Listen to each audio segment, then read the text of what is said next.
Olá, turma. Então, a aula de hoje é especificamente sobre protocolos, revisão de protocolos, tá? E principalmente a parte de análise de imagens. Então, lembrando que o protocolo de coluna lombar é um dos protocolos mais realizados, né? O protocolo deve ser realizado seguindo as especificações do equipamento, seguindo, claro, as variações que forem propostas também pela equipe médica, tá?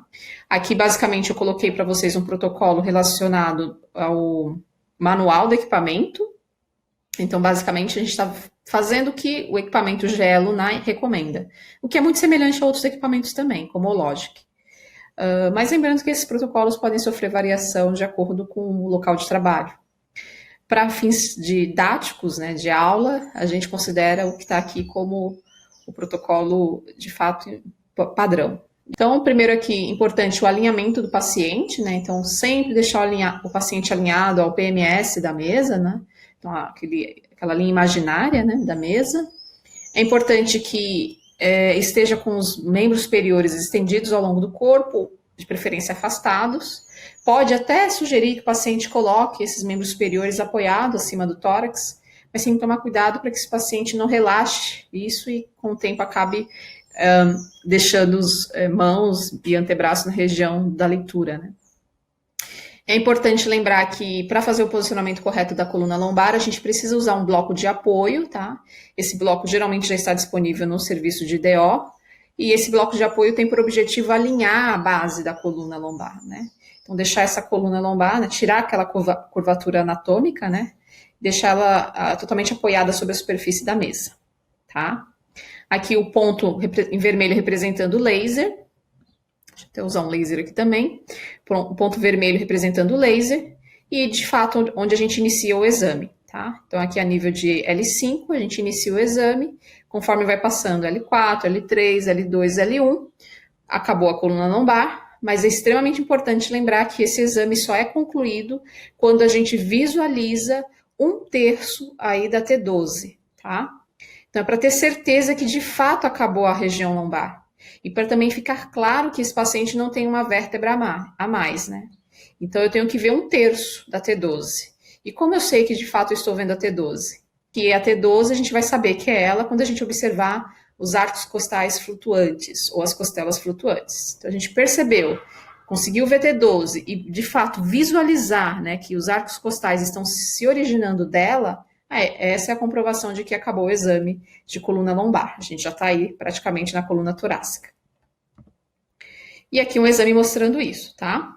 É importante lembrar que também nesse exame deve-se incluir as cristas ilíacas, né? O topo dela é importante que sejam, né, incluídos, como a gente observa aqui também na imagem, para a gente saber que a gente está aí a nível de L5.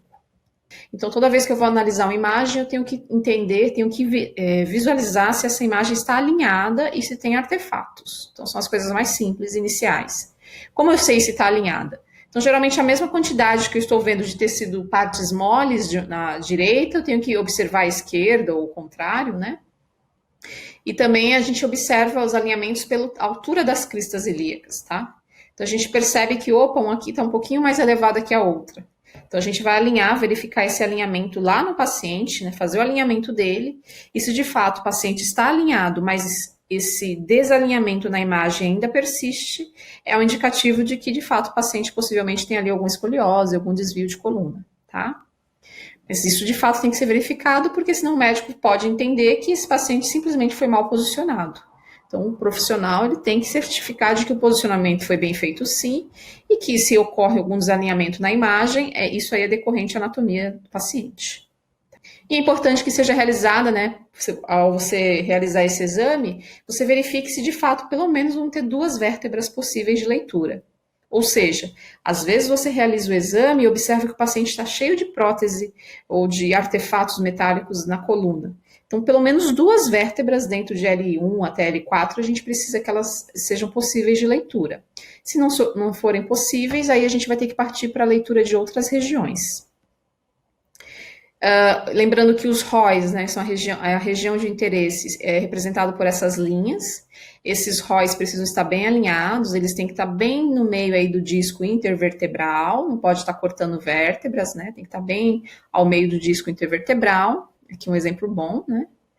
E, claro, se o paciente tem alguma angulação nesse corpo vertebral, esse ROI precisa acompanhar essa angulação. E aqui as ferramentas laterais que permitem a gente manipular o ROI, né, região de interesse. Tá? Então aqui a gente consegue observar, né, a posição, né, de fato a participação aí de T12, né, e a presença aí dos arcos costais flutuantes. E esse paciente a gente observa que ele foi melhor alinhado, né.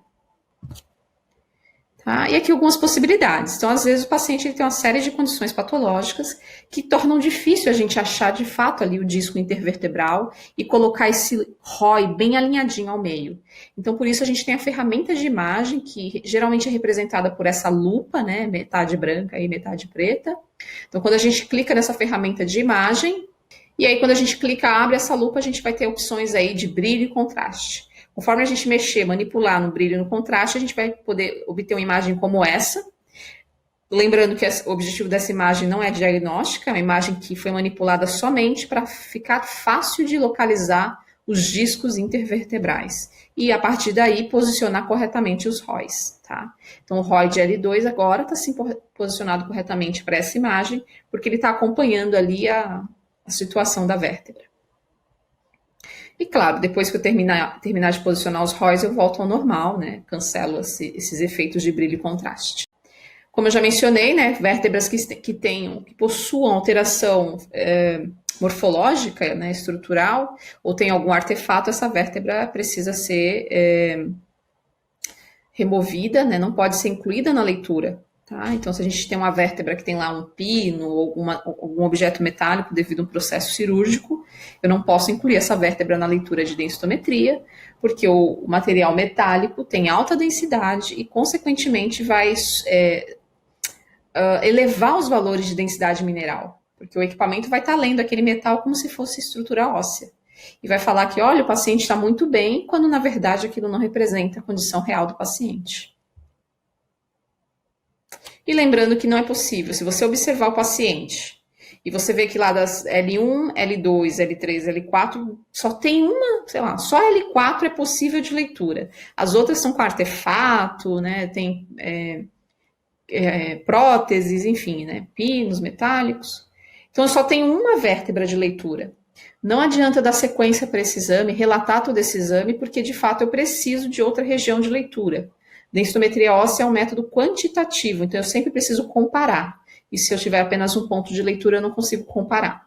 Então aí eu vou ter que fazer uma leitura de um outro sítio, de uma outra região anatômica, fêmur, antebraço, enfim.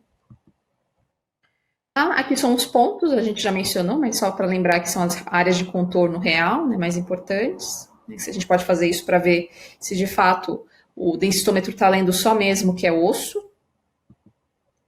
Aqui, quando eu quero ver outros tecidos, né? Então, eu quero ver os pontos para tecido. Então, o que o meu densitômetro está entendendo que é de fato um tecido? Aí eu vou lá, seleciono essa opção tecido, e eu vou ter uma mancha verde aí contornando que o densitômetro, que o equipamento está entendendo como tecido.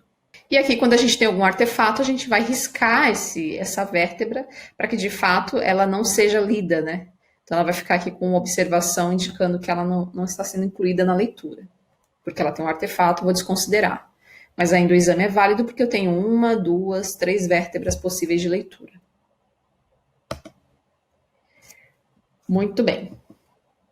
Aqui também sobre limites e contornos dela, né, que a gente já mencionou. Quando eu quero ver exatamente o que o equipamento está considerando como estrutura óssea, então é só colocar nessa opção de pontos, né, e ir lá para limites e contornos, e aí a gente consegue ver o que o equipamento está desenhando ali, considerando como uma parte óssea. Então, só lembrando que eu coloco algumas observações da Federação Brasileira de Geriatria e de Obstetrícia, né? E, basicamente, eles colocam aqui, principalmente, né, quando a gente tem as vértebras de L1 a L4, elas constituem o segmento padrão do que vai ser avaliado. Então, quando eu falo de protocolo de coluna lombar em densitometria, eu quero avaliar L1 até L4, tá? Lembrando que, no mínimo, 2 dessas 4 vértebras, pelo menos 2 precisam ser pontos passíveis de leitura. Tá? E quando eu tenho alterações degenerativas, né, 1 ou 2 vértebras podem ser excluídas, né, além do artefato, quando a vértebra está muito degenerada, mas lembrando que eu preciso aí estar sempre acompanhando os critérios da Sociedade Brasileira de Densitometria Clínica, tá? Lembrando aí que a sociedade de fácil acesso, né, eu já devo ter colocado o link para vocês nas referências, essa sociedade ela sempre estabelece atualizações para a densitometria clínica.